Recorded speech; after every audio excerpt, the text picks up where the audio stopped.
part man, part machine, all cop, the future of law enforcement, Peter Weller and Nancy Allen.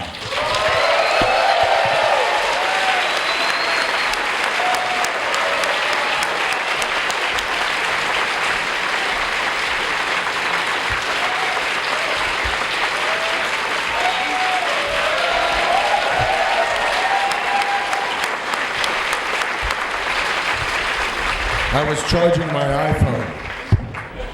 But he didn't have a charger, I did, so he still needs me. Lewis saves the day once again. They'll fix anything, Lewis. Thanks very much for coming to DragonCon and the American Sci-Fi Classics track. We really appreciate having you here today. Why don't we start off with your earliest participation in the films? How did you guys get involved with Robocop? Go ahead. Well, I was sent the script by my agent and told that Paul Verhoeven was going to direct it, and I really loved his movies. And I saw the script, and I saw Robocop, so I called my agent. I said, they're changing the title, right? And I thought, well, okay, I'll read a few pages. This is probably stupid. And I literally could not stop reading the script. And I finished it, and I thought, I don't know what I have to do, but I have to make this movie. So went over, I met Paul, I read, there was a whole group of people there, I read with Paul, and one funny story is that he said, oh, you know, I'd like you to do whatever it was. And he was actually reading with me in it, and he said, I'd like you to do X, Y, and Z with this character. I said, well, let me think about it. And I went out, and I came back, and I did what I thought he asked it. I said, is that what you wanted? He said, no, but that was very interesting. That was my beginning of being involved. I felt the same way as Nancy. As a matter of fact, my agent, who was my agent until he retired a couple of years ago, said there is a film with a really stupid title, and it's called Robocop. I said, yeah, man, that is a stupid title.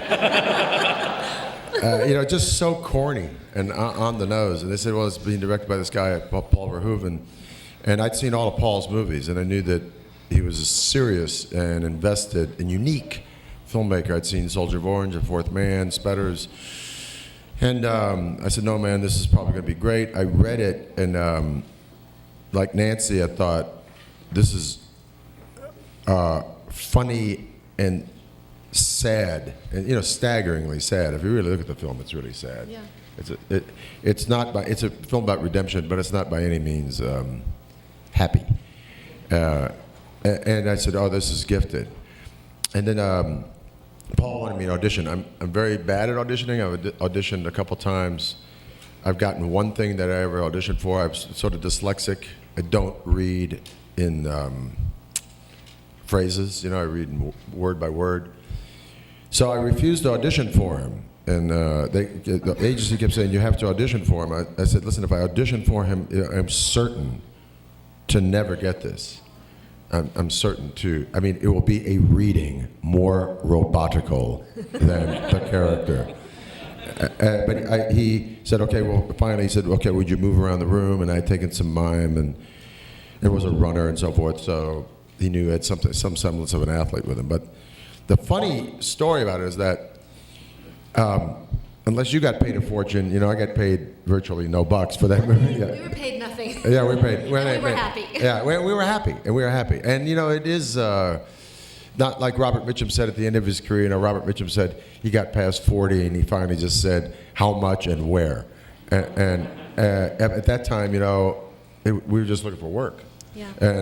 And I was happy to be offered the work. And while Paul was trying to make up his mind, I got this big hook from Dino De Laurentiis, the great Dino De Laurentiis, the first guy to ever sell to foreign markets, and an amazing guy who later on, about 8 years later, I did a film for. And he set up that studio in Wilmington, North Carolina. I mean, all the shooting, sadly, has now stopped because of that stupid repeal of the tax rebate. But all the shooting in Wilmington, you know, is because of Dino. My agent said, hey, you know, Dino wants you for this movie. And I said, well, how do you know? It's made an offer. He says, when Dino calls up and says he wants you, he never reneges. You know, the money is something he'll just throw at you. but I think we should meet Dino because he wants to meet today. I said, well, what's happening with the Robocop thing? It's nice to be wanted by two people. It's always nice to be wanted, no matter where you are in your career. It's nice that somebody's offering you something. I said, well, what about the Robocop thing? They said, we're expecting an offer from Orion, but today or tomorrow, but we don't know. But I think we should meet Dino. I said, okay. And so I went to his office there on Wilshire Boulevard. Dino's a small man, but big energy. Anybody see any? You know who I'm talking about here? You all know who Dino Nilomenko is. God bless him, man. He's a legend. And a big guy and a big personality and like a child with movies.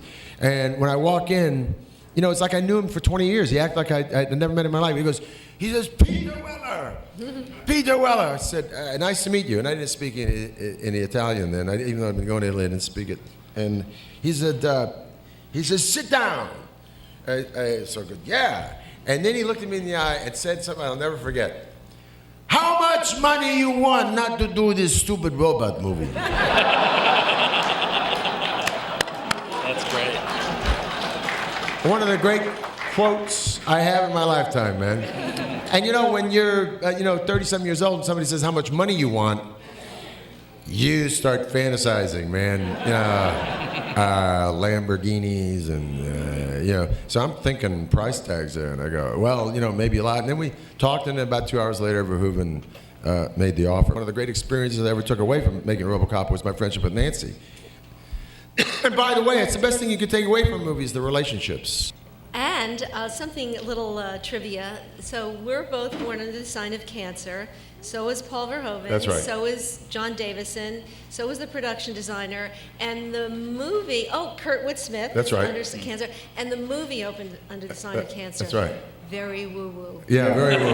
Very woo. But, us Cancers were all so happy about that. That we were all Cancers and the movie was a Cancer, baby. Yeah, we're nice people. Yeah. And we started shooting under the sign of Cancer, so there. That's right, we did. Clearly, it was meant to be. Nancy, I wanted to ask you about your part. Ann Lewis was kind of a different thing than you had been doing in some of your earlier pictures, Carrie and Blowout and Dressed to Kill. It was essentially, it might as well have been a man almost. I mean, it was a sexless part. There was no romance, anything like that. How is it? Is that what drew you to the part, or? Well, of course, like we said, I just love the script, never read anything like it, and I felt connected to the character. My father was a cop for 30 years in New York, so I felt like, I know who cops are, I get this. And I really, the way it was, there was kind of a different vibe about it because it was supposed to be very futuristic. So, and actually in the script it said, and she takes off her hat, her helmet, and her hair cascades down. Yeah, I remember obviously. that. Do you remember that? Yeah. Anyway, but it changed. So, I desperately wanted to do it. Because I felt drawn to the piece, drawn to that character, their relationship, partners, because I'd heard my father talk about his partner, and. But that's the kind of role when you, especially then, in those days when you played X kind of role, they had a really hard time separating you out from that and seeing you. But I'm very fortunate that I was given that chance. Right. In fact, Stephanie Zimbalist was going to play it at first, right? She was. And She I was? remember when I heard they said you didn't get it. Stephanie She got Zimbalist it. Jr., as I like to call her, because Yes, I can't I say said- Zimbalist without Jr. I said, behind it. that's not right. This is my part. How did this Clearly. happen? Well, it all worked out. Yes, so. absolutely. How is it working with someone who is not quite used to the Hollywood system? We were just talking about that. Many wonderful stories. Yeah. What good timing. He was, he is a gifted guy, man. He's nuts on a film Mad set. genius. Yeah, mad genius. He's one of the most pleasurable and intelligent people you want to have dinner with. And then on a film set, he goes a million miles an hour. And his constant thing. Paul McCrane does the best imitations. Everybody was doing Paul imitations, but Paul McCrane could do the ones, And he'd go, "Why aren't we shooting?" And so I'll say that sometimes because I direct a lot of television now. But he's a mad genius. Yeah. He, he would. We were very lucky because even though it was hideous lighting, it was fluorescence. They just had these banks of fluorescent lighting. Yeah. And then Jos Vacano, who had really set up his own mechanism for shooting, so you could, I mean, we could do it like a play. We could go anywhere and do anything once they set up the lights. So it was always in motion. You never really felt like there was a time when you were sitting around really waiting for something to happen, except the first day they put him in the costume. But that was a long time. But, you know, Paul, there could be 1, 2, 10 people in a scene, and he would go, he'd act out every part, and he'd say, but don't copy me, I can't act. Yeah, but don't do it like me. Yeah, I don't do it like me because you do it better. I can't act. But he would find subtleties in Oh, things, man. in moments that I don't know, that would really make it special. You know, you'd think you'd want to go big with something, but he'd bring it really small. Yeah. And it would be so much more depth to it that way. Yeah. But he being a European, he wasn't used to all the sound tech and Yeah. wiring and all of this. And we were shooting the scene when when I bring out the coffee and Peter's twirling the gun, and they had to wire us for sound. Oh, I hated that. He went crazy. He said, Yeah. what is the sound people? You're conspiring to ruin my movie. Wow. Yeah. But he was. He said two things. You know, Nancy and I. The movie had celebrated its 25th anniversary. Yeah, 25th. Yeah, 3 years ago. And so I got a lot of requests to go introduce it. So I sort of made a list of 6 important places that I would introduce it, and that would be it. And I probably will never introduce it again, except if my kid wants to see it or Nancy asked me. But one of them was for Nancy's Cancer Foundation. Another one was for the UCLA, where it was written, cast and crew reunion. Then another one was in Dallas for the location reunion. But at the UCLA thing, you know, Paul said some really interesting things that I did not know. Like, I did not know that he really was pushing for a love connection between Murphy and Lewis, and, you know, wanted some sort of romance, because the film was lacking romance, you know. Yeah, he wanted a rewrite to that. Yeah, that's right. I didn't know that. I didn't know that. And then he realized that once he saw that the relationship of Lewis and Murphy was almost one of, you know, symbiosis in this fight against, you know, corporate corruption, that a love relationship would have vilified it. Yeah, you know, but, you know, smart guy, man. I mean, a really brilliant guy. And, you know, he studied medieval history, and he infused the movie with, as brilliantly as it's written, and inclusive of us, the rest of the cast is also fantastic. As wonderfully as it was acted, it was Paul really that, like Nancy's saying, that finessed it, you know, that made it something more, something thematically right. He knew that it was about the theft of personal identity, and really the guts of it. And he knew his action stuff. I mean, he could do action blindfolded, but he knew that at the core of it, it was a story of, you know, Lewis assisting a guy. You know, I haven't seen the guy crucified, is now like John the Evangelist, you know, helping the dude be resurrected, or the Book of Job, or Egyptian mythology. He knows all that stuff. And he knows Egyptian mythology. He knows the Book of Job. He knows the Golem. And he knows all the medieval tales of resurrection and the Judeo-Christian ethic of resurrection. And he infused it with that. That's all he wanted to make, was that story. And he said that, you know, and it's like, I don't know if it was somebody, I don't know if it was anybody less than Paul that it would have been as profound a film. Well, yeah, I mean, it could have been just a fantastic cartoon, and that Yeah. would have been great, and it would have been fun. But I think because of his depth, Yeah. it added the real soul to The soul to it, yes. I think you're right. A cartoon's a good word. It could have been a very entertaining cartoon. Yeah. He pushed that a little bit. He had you walk on water in one of the last scenes, kind of. Look, my arm is, you know, my hand is blown off. Right. Get that? I walk on water. But it's not only that, you know, the whole, I don't know if you guys know the Hebraic tale in Prague of the golem, you know, the Jewish community conjures up an entity to rid themselves of suppression, and then they got to get rid of the thing. And the thing ain't going away. And you know, a lot of it's that. Right. Speaking of the thing that wouldn't go away, we have to kind of talk about the suits and your journey from outside the suit to inside the suit and back again. How did that? There's a lot of drama in that story, man. You know, I was doing a third world, you know, the 3-box set, 2003 or something like that was being released. I flew to London to do some stuff, and a guy from, I don't know, Slovenia or something, I guess, said, you know, you were fired on a Friday. Paul says, you know, he called up Metavoy and wanted you fired. And I said, I knew we had a battle about the suit and about his fear of me. And Mike Metavoy, the head of the studio, called me up in the dead of night with my agent and said, what can you do to heal this? Because Verhoeven's going over the deep end about you. And I said, okay, I'll heal it. But I didn't know that he'd fired me. And he already had another actor, I think it was Michael Biehn, laying in wait to replace me. And yeah.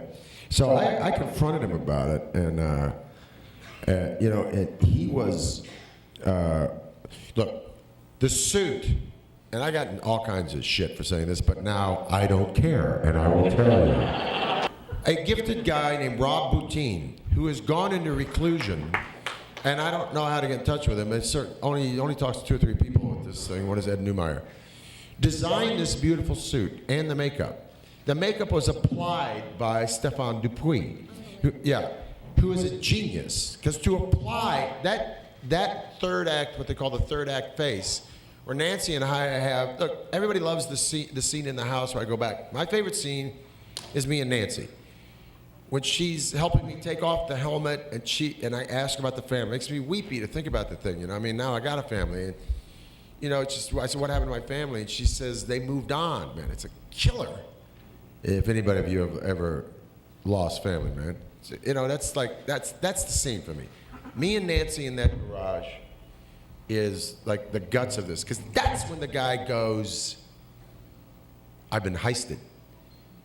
In the name of progress, in the name of good, you know, in the name of technology, the police force, whatever. Feed that all the way into, you know, my buddy in New Orleans, I think that the United States ought to be the police force everywhere. In the name of whatever you think is politically right, that guy's been heisted. The identity's been ripped off. That's how profound that movie is, and that scene's the one for me. Well, I love when you say in that scene, I can feel them, but I can't remember them. That, for me, always gets me. You know, Peter was supposed to have the suit 2 weeks before we started shooting so that he could and I didn't. acclimate to it. Well, we got it once we started shooting, and we sat there for about 10 hours. It was 10 hours, yeah.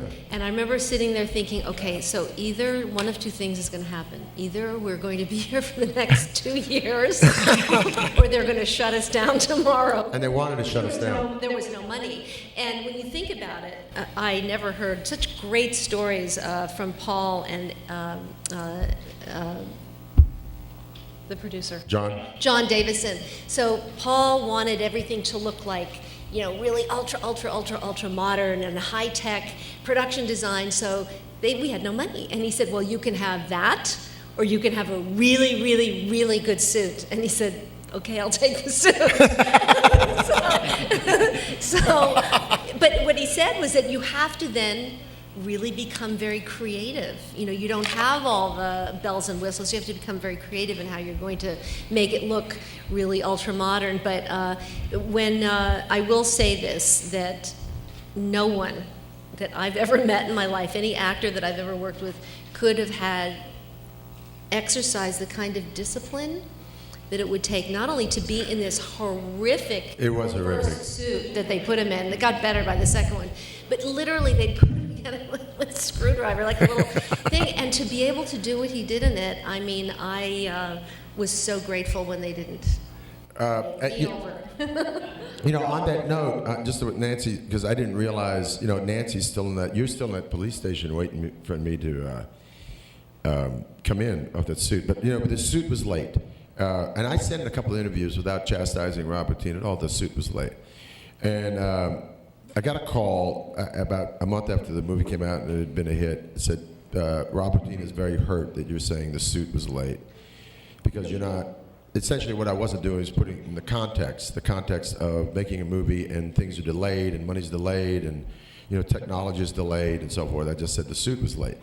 And the suit was late, but it was absolutely no fault of Rob Bottin. I mean, because Rob Bottin was making what Paul wanted, and Paul was tweaking the suit, and we're already into production, and it's just the exigencies of making a film. So the great unsung hero of Robocop is really Moni Yakin, the guy who designed the movement. Paul wanted something very futuristic, something very serpentine, almost like Spider-Man, So I was working for 6 months on this mime that was very, very liquid and legato-like. And then this suit came, and we couldn't get it on. The inner suit was totally, right? Couldn't get it on. The inner suit was a wetsuit, and the outer suit, this is the first time that Rob Bottin and his team ever got to try it on me. And the meter was ticking. And it took 10 hours to put it on. And we were dead.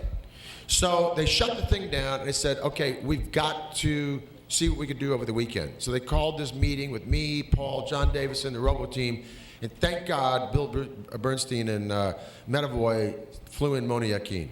And Moni Yakin was the only calm, half Israeli, half French mime, studied with Jean-Louis Barrault, Marcel Marceau's buddies, the head of movement at Juilliard, only calm voice. Because the first thing out of the thing is like, it took another 3 hours to put on a suit, and Paul said, Paul the expression, I suppose we're fucked. I suppose we're fucked. And it was depressing to be around. And he was yelling at Rob, and Rob's a very sensitive guy.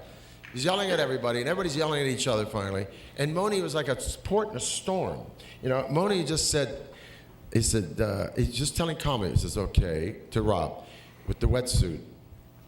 He finally they gave him the floor. He says, take out the elbows, take out the knees, take out anything where there's a hinge. Loosen up the wrists, loosen up the shoulders, loosen up and they started cutting like crazy. And then I can move. And then he took me aside and said, we have to take everything we just learned and slow it down and really articulate. So I started working over 20 minutes. I said, this feels so phony, man. It feels like bad opera. It feels like gargantuan. It's stupid. He says, you have to do it. It's the only way this will work. I said, they don't think it's going to work. He said, don't pay attention to Paul Verhoeven. He's Dutch, and the Dutch are depressed.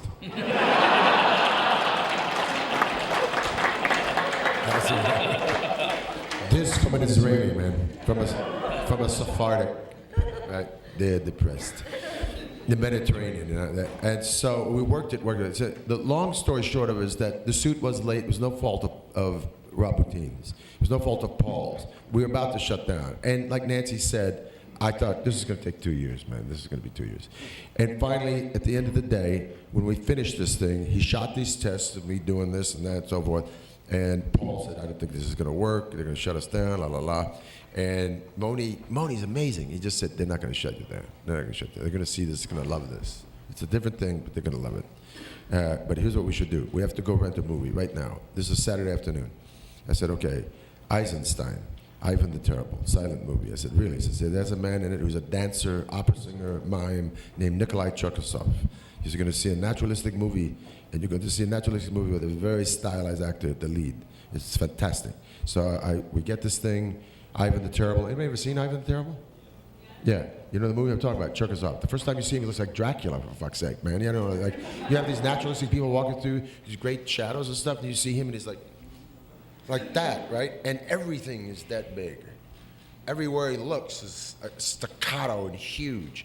And for 5 minutes, you can't stand it. It's like hideous. So anyway, I watched this movie all weekend.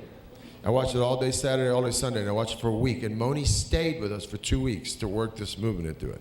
And subsequently, what I started to find was, they say sometimes like in the method, Kazan, one of my mentors said, the horse shit of the method is that you have to work from the inside out. That's not true. You can find things from the outside in. You can lift up a coffee cup and go, wow, that's how that guy would do that, and that will generate something within you. So it doesn't necessarily have to be all this internal personification. You could find something physically that will tell you who you are. And this is a master of it. Yeah, he's a master of what you call the method. He's founded the Actors Studio. And he's one of the great debunkers of the method because the method's become too intellectual. It's become too procedural. And you can find stuff like with your blood's life, your experience day to day that will tell you who this character is. You don't have to go in a hole and do sense memory and close your eyes and remember your birthday, man. You don't have to do that every time. You can if it works for you, but you can find it other ways. And so as I was generating this stuff, and the first scene with Nancy, when I come in and Nancy's watching me in the office, is not very good because it was that night. And I didn't have the arms right and the shoulders right. I still shudder at that one. But once it started working, I started to feel something organic with this thing. I'm not kidding. I started to feel like lost, like an animal, not like a wild animal, but a lost, indescribable, organic thing, a thing with no identity. And that thing that Moni brought because, and they say in Chinese, look, it's not bullshit. It's 4,000 years old on a wall. You know, crisis is the same word as opportunity. You know, that crisis generated something else. It generated a character for me, man. At a time when we both thought that movie was going to go, it was impossible to do, something that rose out of that phoenix that was marvelous. And like Nancy said to me yesterday, you know, we're thinking of like the horror and the difficulty of making that movie. And there was nothing horrible about it really except the strident energy that took to make it. You know, there's no big... Brutally hot. It was brutally hot, yeah. Oh, just so difficult. But nobody died, and there weren't any big shutdowns, and the car didn't crash wrong and all that stuff. It was just brutally hot and really trepidatious. But at the end of the day, you know, the movie lives on, and it's a stunner. You don't mind when you're making something that you know is good and you start to see some of the dailies and you go, oh my God, this is incredible. Yeah. I really could never have imagined that it would have the wide appeal that it had, but it infuses your energy and passion, and we had such a great team. It was special. It was really unique. I felt the same way that Nancy did. You know, I really knew I was making something, whether or not it be marketed right or never, that's all in the hands of those people. But while we were doing it, I knew that, particularly what you said, you know, about Yost. Did anybody see Das Boot? Yeah, you know, that was Yost. So Yost, you know, a lot of people think that Robocop, all those beautiful hinging shots, the car going one way, people going the other way, people hinging into a room, is all Steadicam, but it's not. Yost devised and patented a gyro on the bottom of an Aeroflex 3. So it was a gyro, that it was just a handheld camera, but it had a gyro in it to keep the head of it stable, so he could go wherever he wanted. And Das Boot, he is really running through that submarine. You know that? All those guys hinging through the thing, you know, from one end to the other, he's running right after him with that camera. And so Paul would get that great stuff, you know, and they lit it with this phenomenal, like Nancy said, it's like, you know, I didn't know how he was lighting it. They'd throw up these iridescent things, 4 of those, with this bleached out kind of weird stuff, and it was phenomenal. And just a little side note here, you know, you heard about the suit and all of that, and as you probably noticed, Peter's not that complicated kind of a guy, but anyway, just to keep things interesting while we were doing this, in this horrible suit that was literally crippling his body, he was also training for the New York Marathon. Yes, I was. He does not keep things simple. Yes, and you know, at the last second, Paul wanted to shoot on a Saturday. We were in Pittsburgh, and I was training for the New York Marathon. I was running like a lot of miles a week. And at the last second, Paul was saying, I think that we have to shoot on Saturday. And John Davison, bless his heart, said that's the day that Weller asked 4 months ago for the New York Marathon. And he says, and Paul said, well, I don't know, we have to shoot. I don't think maybe you can run marathon. And God bless John Davison, who said, Paul, this entire crew has made gifts for Peter to run in the New York Marathon. If he does not run in the New York Marathon, you will have rebellion. They will rebel. He has an entire crew behind me, and he goes, oh, okay. Well, I think he should run then. He should run. I can remember coming back in the car with my driver. One day we were in Pennsylvania, and it's like, oh, there's Peter running along. Yeah, by abandoned steel mills. Would you guys like to play the roles again of Murphy and Lewis? In a heartbeat. Yeah.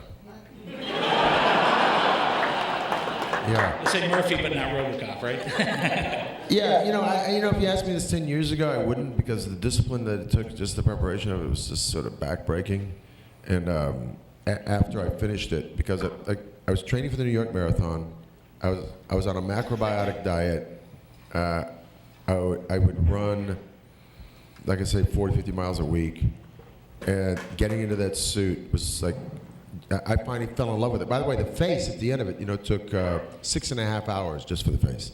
It's the single longest prosthetic piece still in the history of film. It took 6.5 hours, and it only had about a 3-hour shelf life. And one day they That's kept right. Peter sitting, and the face started melting, so he painted polka dots all over it. I have a picture That's right. of that. Yeah, that's right. And Paul, was told us that it didn't. He didn't believe it. So the first time he put it on, it started melting. And then they said, "Paul, you got to shoot this out." So listen, we got this suit down in an hour and a half. It took an hour and a half to put on the suit. It took 6.5 hours to do that face. I had to have 2 days off after that face because it took an hour and a half to take the face off. And after all, after you took it off, no matter how delicately they took it off, my face was nothing but welts. So they couldn't shoot it again. So they'd have to wait 2 days. So it's 27 days for that face. So, plus 2 days down. And 6.5 hours for the face, another hour and a half, putting the suit on. So I'd worked an 8-hour day. By the time the crew came, I would be going to work, man, when the crew would be coming in from drinking. Hey, have a good day in the chair, and I'd like be in the chair. So I'd be in the chair from 2:30, 2:30 to, we'd start shooting 9 o'clock. By 12 o'clock it was done. But doing Robocop, I'd do it again in a heartbeat, sure. Awesome.